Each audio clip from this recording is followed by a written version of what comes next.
Hello everyone, Andrew here. A few days ago, I received a suggestion that I should go through a whole bunch of consoles and show what some of my favorite games are because, of course, if anyone who's watched my whole collection video can see, I have a ton of games. I actually do play them all too. I'm not just one of those collectors that, sort of collects them and doesn't really have any interest in playing them, but that's definitely not me.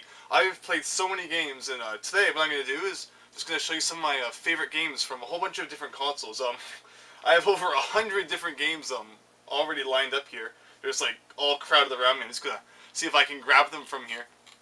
And all of these are games that I have played a lot. So like when I say they're my favorite game, it's not sort of just, oh, I've heard it's good, so I'm gonna show it to you. No, these are all games that I've either beaten multiple times, or I've gotten 100%, or I've just played them a whole ton.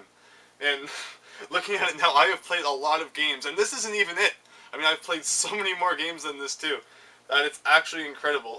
At the end of the video, I'll show you how I had it set up. So I'll just sort of, I took a shot before the video, I'll tack on at the end. I'm just showing you how I had everything laid out along here so I can just grab it as we start. But so what we're going to do is we're going to start with NES, my favorite games for that. And we're not going to go back to things like Atari 2600, ColecoVision, the older things, because I don't know too much about them. I mean, of course I've played the games I have, but I started playing video games when I was a kid with the NES, so I have the most appreciation for that. I'm just going to sort of work our way up from there. And I know, of course, some of the games that I show, they're going to be more common ones, some of them anyway, definitely not all of them. Ones that some people may see as overrated, but I mean, even overrated games are still definitely good. Maybe not as much as some people hype them up to be, but there will be some of that, and there will also be some really obscure games too that I'm sure a lot of people that are going to watch this video probably haven't even played or maybe even heard of, because they're just that obscure, like JRPGs once we get up to like the PlayStation 2 and stuff like that. But yeah, anyway, let's get started. Anyone who knows me will definitely know that my favorite game of all time is Star Tropics, or like my favorite NES game for sure. I always have to battle with myself whether it's definitely my favorite game of all time or not, because as you'll see, a whole bunch of different games I'm going to show you, there's just some that come really close to being like right up there at that level with Star Tropics, because it is such an awesome game. It has that, like I played it, it was one of the very first games I ever played as a kid on the NES, and it just means so much to me. But I'm pretty sure it's my favorite game of all time, but as you'll see, there's some things that really tear me apart when I'm trying to figure that out. Another game for the NES, I'm sure one that everyone has played, Super Mario Bros. 3 is probably my favorite of the NES Mario games, with the exception of maybe Super Mario Bros. 2 that was only released in Japan. This is a pirate cart version of it, but Super Mario Bros. 2 that we later got as the Lost Levels. That is a very awesome game, so let's see, let's stack these. I have a table set up beside me so I can put things down as I show them. Legend of Zelda is, of course, very, very good games for the NES. Some of the best that there are. I love the box, how you can see that there's the gold cartridge through it. Very good games. I always have to debate with myself whether which one I like more, 1 or 2. I know for some people it's an obvious 1, as I mean 2 sucks. It's side-scroller and has nothing to do with the other Zelda games, but I really love side-scrolling games, and it's just sort of the game. I really like it. But yeah, 1's probably my favorite, but overall, I like them both a lot.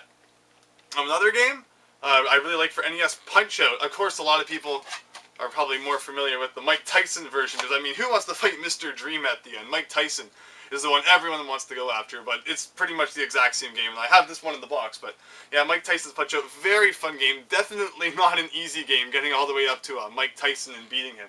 Definitely a challenge for those who are looking for one. Another thing, Metroid. Metroid, I really like the Metroid series.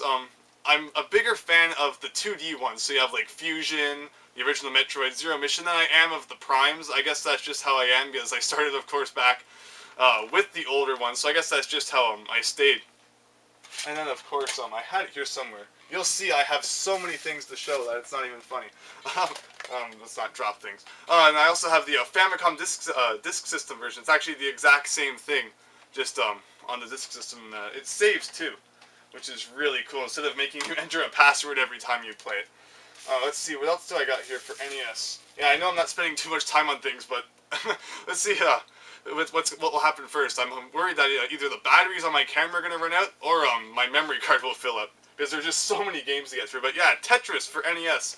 Another game that a lot of people have probably played. Well, Tetris anyway. Maybe not the NES version, but the NES version is actually my favorite version of Tetris, just as I guess it was the first one I ever played, and I love the music, that theme.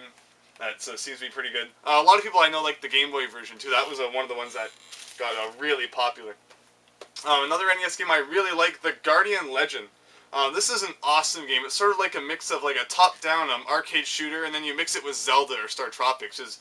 You have the overworld levels where you go around and you collect items, and you use the items like swords and things like that to defeat enemies. And then there's sub-stages where you transform into a spaceship, and then you have the arcade thing where you go and shoot the enemies and things like that. I love top-down arcade shooters like that, and I'm going to show you quite a few more of them as we're going through games that I'm showing. Another game that I absolutely love for the NES, and one that just came out in 2010, Battle Kid and the Fortress of Peril, that I bought, of course, new, and it came with the instruction book, version 1.0, so it's one of the earlier ones. This is an awesome game, and I already did a random game of the day of it. It's very I Want to Be the Guy style, or if you don't know what that is, it's pretty much like a Mega Man and a Metroid game combined. It is a lot of fun, and I absolutely love this game. So let's see if I can quickly slip it back into the bag without wrecking the instruction book. Awesome. Alright, let's see. So, of course, other games. Not all of my NES games are boxed, so here's the unboxed ones. I love the entire NES Mega Man series. So here we have a Mega Man 4 NES cart, and then the Rockman 4 cart. No real difference between them, just other than some of the text is Japanese, with the exception of Mega Man 2 and Rockman 2, because in Mega Man 2 you had the option between a normal and difficult mode, where Rockman 2 it was always difficult mode. Let's see here, an NES game I love, Journey to Silas, or some people say Silius. I know I say Silas, but maybe not. But this is an awesome game. It's actually very Mega Man style too, so you'll play through a stage, and at the end you'll get a new weapon which you can then use in other stages. Except there's no sort of a selection on what level you get to play first. You just sort of play through them in sequential order. I believe there's 5 stages. I think there's some sort of story where this was originally going to be a Terminator game, but then they changed it into something else. I don't remember why they did that. I don't even remember if I'm remembering this correctly, because I think I read about that years ago. Alright, let's see what else we got here. Other games. 1943. So yeah, this is one of those top-down shooters I was talking about, that the Guardian Legend is sort of like, you have 1943. Other ones are, of course, R-Type and things like that people be familiar with, although those are left to right scrolling instead of up to down. But I love 1943 so much. I even have the arcade head plate here, because anyone who's watched my collection video will know I have the Outzone arcade machine. Well, I actually also have the 1943 arcade board, which I can switch out into that at any time, since they both take the same kind of board. I just don't have a separate machine for it, so unfortunately I can only have one of the games in there at a time. So sometimes I'll switch out and then put that the plate up there. Let's see, another NES game I love, DuckTales, another one made by Capcom. It's funny, because you wouldn't think that the Disney games would be overly exciting, but just about all of the Disney games that Capcom had a hand in back in the NES days actually turned out to be a lot of fun. And this one definitely has a major Mega Man influence, by the way that you can select whatever level you want to do in whatever order you want to do it. So I'm probably going to end up playing that one for a random game of the day very soon. Another game, we have Kirby's Adventure. Kirby games, I don't play too many of them. I've 100%ed this one, because that was a lot of fun. You have some of the secret exits, or the switches that you need to press later in the game. But I've 100%ed Crystal Shards, although I haven't played too many of the other ones. I've been meaning to get around to playing more Kirby games, but just not enough time for everything, unfortunately. I have to stick to a few series that I really like, and fit in other ones like Kirby whenever I get the chance. Another series, I haven't played too many of the games from Castlevania. I've played the first 4, so there's the 3 for NES, and then the 4th one for Super Nintendo, although after that I didn't stick with it too much, like the PlayStation ones, and then we all know how terrible, well, it's not that bad, some people don't like it, but there's the 64 one and stuff like that, which are kind of weird. Another NES game I love, River City Ransom. It's one of the, I don't play too many beat-em-up games, but River City Ransom is a lot of fun, and it's where the awesome barf catchphrase comes from. Yeah, I love that game. Let's see, another one, Crystalis. It's definitely a lot like Zelda, but with sort of an RPG element added to it. I know a lot of people probably are saying Zelda, it is an RPG, but like the whole experience and leveling up aspect of RPGs and things like that. So like enemies give you experience, and you grow levels over time and get stronger. But then there's still the whole dungeon exploration and collecting items and things like that in it. So it's sort of like Zelda in that sense, but then it is a lot of fun and a massive world to explore. So the last NES game I have to show, I believe, is Zoda's Revenge. And if you look down there, you might not be able to see it. It actually has the subtitle, I don't think it showed up, Star Tropics 2. So yes, there actually was a sequel to my favorite NES game. Unfortunately, it's still a fun game compared to some of the NES games out there, but it's not as good. I mean, it's still a lot of fun, and I actually didn't find out about it until 2004, when I got my first computer and got the internet for the first time. So that's 2004, that's actually 10 years after it came out, because for the longest time I thought that Star Tropics was the only game in the series. So I was ecstatic to find out about this, although unfortunately it wasn't really the game that I had been looking forward to after all those years, because, well, it still has a lot of the first game's elements and stuff to it. It adds some new things, and the story's definitely not as strong, and overall, it's fun, but definitely not as fun as the first one in my eyes. And then one more thing I had to show, Famicom game, Atlantis no Nazo. It's a really strange Famicom game, really difficult, too, to get through in one playing, even though it gives you 7 lives when you first start. But, yeah, very interesting game, and it's funny to note how big the Famicom game boxes are compared to the NES game boxes, so that's kind of funny to note there. Okay, wow, 11 minutes just on NES games, so let's see, I don't want this video to take all night. So let's see, what are we up at, what are we going to show next? What are these? Alright, so I think we're going to move on to Super Nintendo now, and the first thing I'm going to show is probably my favorite Super Nintendo game, Super Mario World, whether it's for the Super Nintendo, whether it's the European version, whether it's the Japanese version, or whether it's the Korean version. I love Super Mario World. This is probably one of my favorite Mario games in the whole world. And out of the first 4 Mario games, as you can see, in Japan, Super Mario World was actually called, I'm moving it the wrong way, Super Mario Brothers 4. That's a 4 right there. It's probably not showing up too well. But out of the first 4 Mario games, Super Mario World is by far my favorite for so many reasons. It's just an incredible game. I love the map system. I love the items. The cape is awesome. Yoshi's fun to use. It's very long, and it is just overall a great game. But Super Mario Brothers 3 is like so close behind. It is an awesome game as well. Alright.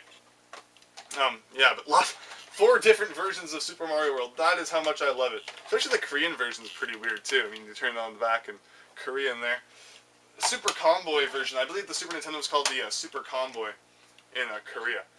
And then, of course, you can also find Super Mario World on your Super Mario All-Stars plus Super Mario World Kart, which is pretty hard to find, actually. Let's see. So, yeah, other Super Nintendo games. We've got a Super Mario... Don't drop it. Super Mario All-Stars. Very fun. Of course, it's just a compilation of 4 other Mario games, but Lost Levels makes it so worth it, because that is an incredible game. Just like I showed you before, Lost Levels, only released in Japan, which was actually a Super Mario Brothers 2 in Japan. So, that was the first time we ever got to play it. It was also on Super Mario Deluxe for the Game Boy Color tacked on. It wasn't as good, though, but some of the physics weren't carried over and stuff like that. Another awesome Super Nintendo game, Yoshi's Island, Super Mario World 2, actually. Very fun game. Yeah, it's awesome. So many items to collect. I love collecting items in my video games. It's very long. Again, awesome level design. Just so many fun things about that. And then Yoshi's Story for N64 was kind of like a sequel to it, but it was a downgrade more than anything. Yoshi's Island is awesome. So the next thing we got here, the Donkey Kong Country series for the Super Nintendo. It is one of my favorite series of all time. The first 3 Donkey Kong Country games, Returns is good too, but we'll get to that later when we're talking about Wii games, but especially the first 3, and especially 3 and 2. I like a bit more than the first one, and then 2 is my favorite of them all, but they are just so much fun to play. The level design, the way the game mechanics work, the hidden items to find, the bonus games, just everything about the music too. I love video game music is a big part of the video games I play. I mean, sometimes good music can turn around an absolutely terrible game for me, because I love video game music. And just, yeah, sometimes, like, it definitely makes the experience that much better when a game has good music. And then one more thing, actually no, we're almost done the Super Nintendo, but right here, of course, the Mega Man X games for Super Nintendo. Very good games. I don't know which one's my favorite between 1 and 2. 1 and 2 are very good. 3 is probably the rarest of the Super Nintendo Mega Man X games, although it's probably my least favorite of them all. I mean, just the level design, the music, I don't know, just didn't like it as much. But 1 and 2, I'm always debating which one I like more. So, of course, I already talked about my Metroid. Super Metroid is a very awesome game. Got everything in that, and that's not knock anything over on this table I have set up here. And one more Super Nintendo game, really obscure one that no one's probably played. Pocky and Rocky. I mean, it sounds like a kid's game just from it, and if you looked at the front, it looks kind of weird, but it's actually a very fun game. It's a pretty difficult game, too. It's not very long, but it's sort of like an arcade shooter, like one of the type where you actually get to walk around and shoot in all 8 directions. And the music in it's incredible. Just an overall very fun game. Alright, so that's it for Super Nintendo. So before I continue on with Nintendo, I think we'll quickly move over to some Sega